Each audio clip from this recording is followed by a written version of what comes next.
السلام علیکم ورحمۃ اللہ وبرکاتہ۔ ناظرین، اس وقت کی بڑی حیران کر دینے والی خبر سے آپ کو آگاہ کرتے ہیں۔ ناظرین، آپ کو بتا دیں سلطان پور کے ابراہیم پور قصبے میں درگا مورتی وسرجن کے موقع پر ہوئے فرقہ وارانہ تشدد کے بعد مسلمانوں کی یک طرفہ گرفتاری عمل میں آ رہی ہے۔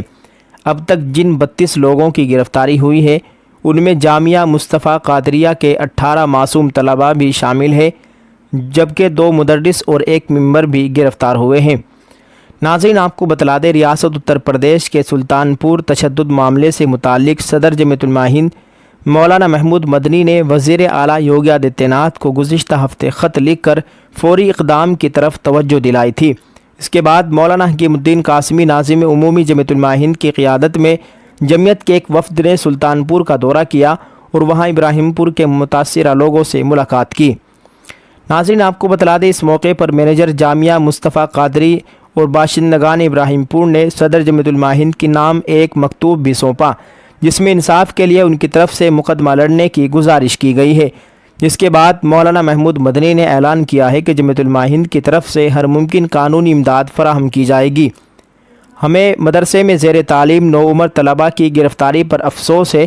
انہوں نے کہا ہے کہ یہ بھی حیرت کی بات ہے کہ اب تک صرف یک طرفہ گرفتاری ہوئی ہے۔ انہوں نے کہا ہے کہ ابراہیم پور کی گزارش پر ہم ان کے ساتھ کھڑے ہیں اور جو بھی بے قصور جن لوگوں کو جیلوں کے اندر ڈالا گیا ہے ان کی قانونی طور سے مدد کی جائے گی۔ ذریعہ ثنا ناظم عمومی جمعیت علماء ہند مولانا حکیم الدین قاسمی نے اپنے دورے کی تفصیل بتاتے ہوئے کہا ہے کہ مولانا ذاکر اشرفی استاذ جامعہ مصطفیٰ قادریہ ابراہیم پور کے رہنے والے شاہد بھائی، امجد بھائی وغیرہ سے جمعیت کے وفد نے سلطان پور شہر میں ملاقات کی۔ ان مقامی ذمہ داروں نے بتایا کہ مورتی وسرجن کے دن مغرب کی نماز کے وقت دوسرے مذہب کے لوگوں نے جلوس کے ساتھ مسجد کے سامنے مورتی لا کر رکھ دی اور پھر گیٹ کے سامنے بیٹھ گئے اور منع کرنے پر گالی گلوچ کرنے لگے۔ 1 گھنٹے تک ان کو سمجھانے کی کوشش کی گئی لیکن انہوں نے ہماری کوئی بات نہیں سنی۔ معاملہ فرقہ وارانہ تشدد میں بدل گیا۔ اس درمیان تھانہ SO بلدی رائے کی دھمکی بھری تقریر سے متاثر ہو کر فسادیوں نے راتوں رات کچھ دکانوں کو لوٹ لیا اور ان میں آگ لگا دی۔ 3 موٹر سائیکلیں، 1 ٹریکٹر اور ٹاٹا سومو گاڑی جلا دی گئی تھی۔ ناظرین، تھانہ انچارج SO بلدی رائے نے ان ثبوتوں کو مٹانے کے لیے رات ہی میں JCB بلا کر صفائی کرا دی۔ اس درمیان پولیس انتظامیہ نے 86 افراد کے خلاف نامزد اور 150 نامعلوم افراد کے خلاف FIR درج کی ہے۔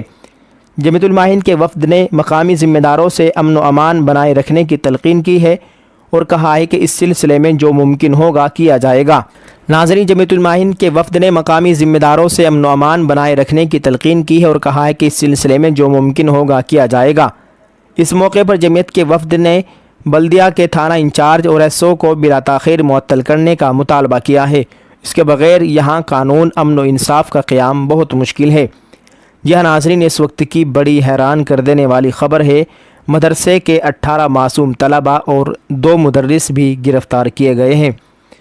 تمام حضرات سے گزارش ہے کہ دعاؤں کا اہتمام کرے۔ اللہ تعالیٰ ان بچوں کی، اساتذہ کی اور ان لوگوں کی جن کی گرفتاری ہوئی، اللہ تعالیٰ ان کو رہائی نصیب فرمائے۔ اللہ تعالیٰ سبھی کے حال پر رحم فرمائے، آمین۔ السلام علیکم ورحمۃ اللہ وبرکاتہ۔